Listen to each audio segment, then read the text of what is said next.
friends, welcome to Madras Samayal. இன்னைக்கு நம்ம Madras Samayalல தேங்காய் போலி எப்படி பண்றதுன்னு பார்க்கலாம். நம்ம ஏற்கனவே நம்ம Madras Samayalல பல வருஷத்துக்கு முன்னாடி தேங்காய் போலி பண்ணியிருக்கோம். அதுல வந்து நம்ம சர்க்கரை சேர்த்து பண்ணியிருப்போம் அந்த ஸ்டஃபிங்.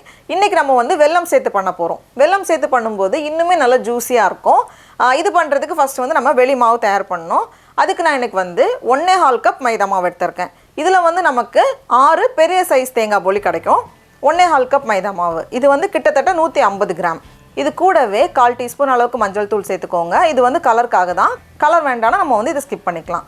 அப்புறமா ஒரு 1/4 டீஸ்பூன் உப்பு எல்லாத்தையும் சேர்த்துட்டு இதில் வந்து கொஞ்சம் கொஞ்சமாக தண்ணி சேர்த்து நம்ம வந்து கலந்து வைக்கணும். இந்த போலிக்கு மாவு வந்து நல்லா சாஃப்டாக இருக்கணும். அப்போ தான் வந்து வெளி மாவு வந்து நல்லா சாஃப்டாக ரொம்ப மெல்லிஸாக இருக்கும். நான் வந்து கிட்டத்தட்ட ஒரு 1/2 கப் போல் தண்ணி சேர்த்துருக்கேன். நம்ம வந்து மிக்ஸ் பண்ணும்போதே கையில் நல்லா ஒட்டிகிட்ருக்கும். நல்லா சாஃப்டாக நல்லா கையில் ஒட்டிகிட்ருக்கும் பாருங்கள், இந்த மாதிரி. இப்போ இதில் வந்து 1.5 டேபிள் ஸ்பூன் போல் எண்ணெய் சேர்த்துக்கோங்க. 1.5 டேபிள் ஸ்பூன் போல் எண்ணெய் சேர்த்துட்டு நம்ம மிக்ஸ் பண்ணும்போது அந்த எண்ணெய் எல்லாமே அந்த மாவோடே போயிடும். இப்போ வந்து கையில் நல்லா ஒட்டிகிட்ருக்கா, நம்ம எண்ணெய் சேர்த்து மிக்ஸ் பண்ணும்போது கொஞ்சம் ஒட்டாமல் எல்லாமே கொஞ்சம் ஸ்மூத்தாக வரும். அப்படியே நம்ம கலந்ததுக்கப்புறமா நல்லா ஸ்மூத்தாக இந்த மாதிரி வந்திருக்கு.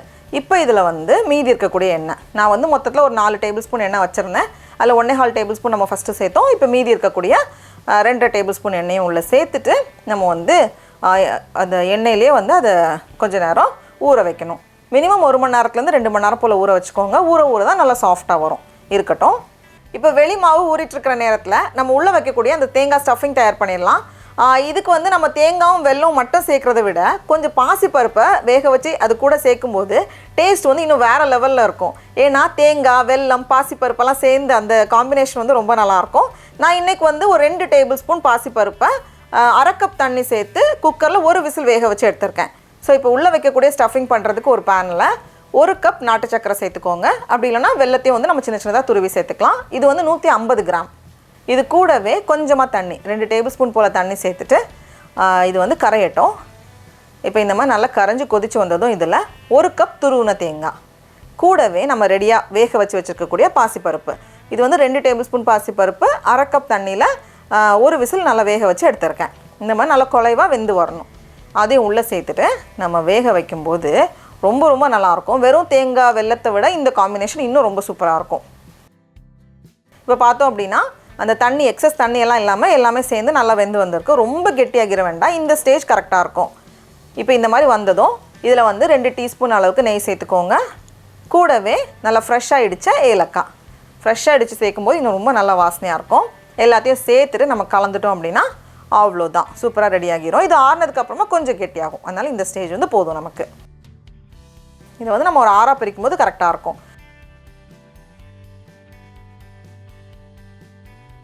இப்போ நம்மளோட வெளி மாவு வந்து நல்லா ஊறி ரெடியாக இருக்குது. நல்லா சாஃப்டாக இருக்கும் பாருங்கள்.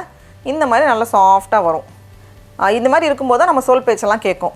இதை வந்து நம்ம ஒரு 6ஆக பிரிக்கும் போது கரெக்டாக இருக்கும். பாருங்கள் அது எவ்வளோ சாஃப்டாக இருக்குன்னு. இப்போ இதை வந்து விரிக்கிறதுக்கு நான் வந்து ஒரு வாழை இலை எடுத்திருக்கேன். அப்படி இல்லைனா நம்ம வந்து ஒரு பட்டர் பேப்பரும் எடுத்துக்கலாம். கீழே வந்து கொஞ்சம் எண்ணெய் தடவிட்டு இப்போ வச்சுட்டு லேசாக விரிச்சிட்டு இதுக்கப்புறமா அந்த பூர்ணம் அதை வந்து கொஞ்சம் பெரிய உள்ளே இருக்கக்கூடிய ஸ்டஃபிங் வந்து கொஞ்சம் பெரிய சைஸில் இருக்கும். வச்சுட்டு அப்படியே சுற்றி ஃபோல்ட் பண்ணிட வேண்டியது தான். ஈஸியாக இருக்கும். நல்லா ஈஸியாக ஸ்ட்ரெச் ஆகி வரும். அதனால் இந்த மாதிரி சுற்றி ஃபோல்ட் பண்ணிவிட்டு அந்த மேலே வந்து கொஞ்சம் ப்ரெஸ் பண்ணிக்கோங்க. அதுக்கப்புறமா கையில் லேசாக எண்ணெய் தடவிட்டு நம்ம வந்து ப்ரெஸ் பண்ணும்போது நம்ம கையில் ஒட்டாது. இந்த பூர்ணம் வந்து ரொம்ப தண்ணியாக இருந்துடக்கூடாது, அப்புறம் நம்மளால் விரிக்க முடியாது. அதனால் கொஞ்சம் இந்த மாதிரி சாஃப்டாக இருக்கும்போது தான் நமக்கு வந்து ஈஸியாக விரிக்க முடியும். பாருங்கள் இந்த மாதிரி எவ்வளோ மெல்லிஸாக முடியுமோ அவ்வளோ மெல்லிஸாக நம்ம வந்து விரிச்சிக்கலாம். உள்ளே இருக்க பூர்ணம் வந்து வெளியே அப்படியே தெரிகிற மாதிரி இருக்கும். இப்போ நம்ம வந்து தோசைக்கல்லில் போட்டு எடுத்துடலாம். ஃபஸ்ட்டு வந்து கொஞ்சமாக ஒரு 4-5 சொட்டு போல் எண்ணெய் நம்ம வந்து ஊற வச்சோம்ல அந்த எண்ணெயை வந்து நம்ம இது பண்ணுறதுக்கு யூஸ் பண்ணிக்கலாம். அப்படிலாம் நெய் யூஸ் பண்ணுறதுனால நம்ம பண்ணிக்கலாம். லேசாக எண்ணெய் தடவிட்டு இந்த ஒரு போலியை வந்து உள்ளே வச்சிடலாம். வச்சுட்டு இந்த கீழ்ப்பக்கம் கொஞ்சம் ரெடியானதுக்கப்புறமா நம்ம திருப்பி போடணும். கீழ்ப்பக்கம் கொஞ்சம் ரெடியானதுக்கப்புறமா இது திருப்பி போடலாம். ஃபாஸ்ட்டாக ரெடி ஆகிரும். ஏன்னா ரொம்ப மெல்லிசான லேயராக தானே இருக்குது, அதனால் ஃபாஸ்ட்டாக ரெடி ஆகிரும். அதே நேரம் இந்த திருப்பி போடக்கூடிய கரண்டி வந்து நல்லா ஃப்ளாட்டானதாக இருக்கணும். அப்போ தான் ஒரே ஸ்வைப்பில் நம்ம வந்து திருப்பி போடுற மாதிரி இருக்கும். இது வந்து ரொம்ப மெல்லிசாக இருக்கிறதுனால குண்டு கரண்டி யூஸ் பண்ணாதீங்க, நமக்கு வந்து திருப்புறதுக்கு கஷ்டமாக இருக்கும். அதனால் இந்த மாதிரி கரண்டியாக இருந்ததுனா தான் நமக்கு ஈஸியாக இருக்கும். இது திருப்பி போட்டு பாருங்கள், 2 பக்கமும் நல்லா சூப்பராக லேசாக ஒரு கோல்டன் ப்ரௌன் கலர் வரும் வெளியே. இதை எடுத்து நம்ம வெளியே வச்சிடலாம். அப்படியே சூடாக இருக்கும்போது நம்ம லைட்டாக நெய் தடவுறது தான் தடவி வச்சுக்கலாம். அப்போ இன்னுமே நல்லா சாஃப்டாக இருக்கும். இந்த நெய் வாசனையும் நம்ம கடைசியாக சேர்க்கும்போது நல்லா வரும். அவ்வளோதான். இதே மாதிரி நம்ம எல்லாத்தையும் ரெடி பண்ணி வச்சிட்டோம் அப்படின்னா நம்மளோட சுட சுட தேங்காய் போலி ரெடி. இதை நான் பிச்சு காமிக்கிறேன் பாருங்கள். உள்ளே இருக்கக்கூடிய அந்த ஸ்டஃபிங் அவ்வளோ நல்லா ஜூஸியாக இருக்கும். நம்ம வந்து பாசிப்பருப்பு சேர்த்துருக்கிறனால இன்னும் டேஸ்ட்டை வந்து அது நல்லா என்ஹான்ஸ் பண்ணி தரும்.